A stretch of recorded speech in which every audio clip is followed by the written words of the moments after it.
Hello बच्चों, let's read this question. So the question says, why did Mahatma Gandhi relaunch the civil disobedience movement with great apprehension? Mahatma Gandhi ने दोबारा civil disobedience movement को क्यों launch किया? Explain. Let's see the key concept. So the key concept is civil disobedience movement. Civil disobedience movement launch होता है from 1931 to 1932, but कुछ reasons की वजह से उसको विड्रॉ कर लिया जाता है और 1931 के एंड में उसको फिर से रीलॉन्च किया जाता है. Let's see the pointers. Civil disobedience movement was called off as there were violent clashes between the police and the सत्याग्रही.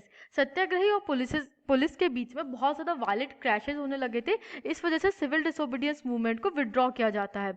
अब जो गांधी जी हैं उनका बेसिक आइडिया ही सत्याग्रह का था थ्रू नॉन वायलेंस, और जैसे ही ये वायलेंट क्लैशेस की न्यूज़ आती है Gandhi ji civil disobedience movement को विड्रॉ कर लेते हैं.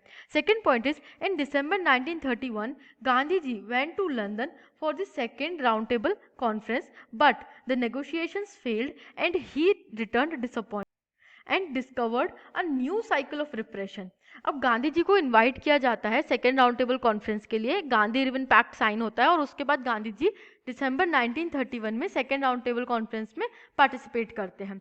बट वहाँ पे जो भी नेगोशिएशंस गांधी जी इनिशिएट करते हैं वो सब फेल हो जाते हैं और गांधी जी रिटर्न करते हैं बहुत ज़्यादा डिसअपॉइंटेड. इसके बाद उनको पता चलता है कि ब्रिटिश गवर्नमेंट ने इंडिया में एक नई साइकिल स्टार्ट कर दी है रिप्रेशन की, एक डिफरेंट तरीका, डिफरेंट मैकेनिज्म यूज किया है पॉलिटिकल रिप्रेशन का. Third point is, Ghaffar Khan and Nehru were in jail, Congress was declared illegal and a series of measures had been imposed on any kind of protest. अब जो मेजर्स ब्रिटिश गवर्नमेंट ने impose किए थे वो था कि जो प्रोमिनेंट लीडर्स थे like Gruffudd Khan and Pandit Jawaharlal Nehru, उनको जेल में डाल दिया था और कांग्रेस को इलीगल डिक्लेयर कर दिया था. जो मोस्ट प्रोमिनेंट पार्टी थी ड्यूरिंग द नेशनल मूवमेंट उसको ही इलीगल डिक्लेयर कर दिया और एक सीरीज ऑफ मेजर्स, लॉज ऐसे इम्पोज कर दिए कि किसी भी तरीके का प्रोटेस्ट, पंपलेट छपवाना, कोई स्पीच देना, सड़कों पे निकल के प्रोटेस्ट करना, एनीथिंग वुड बी इलीगल और उस चीज़ को गवर्नमेंट रिप्रेस कर सकती है.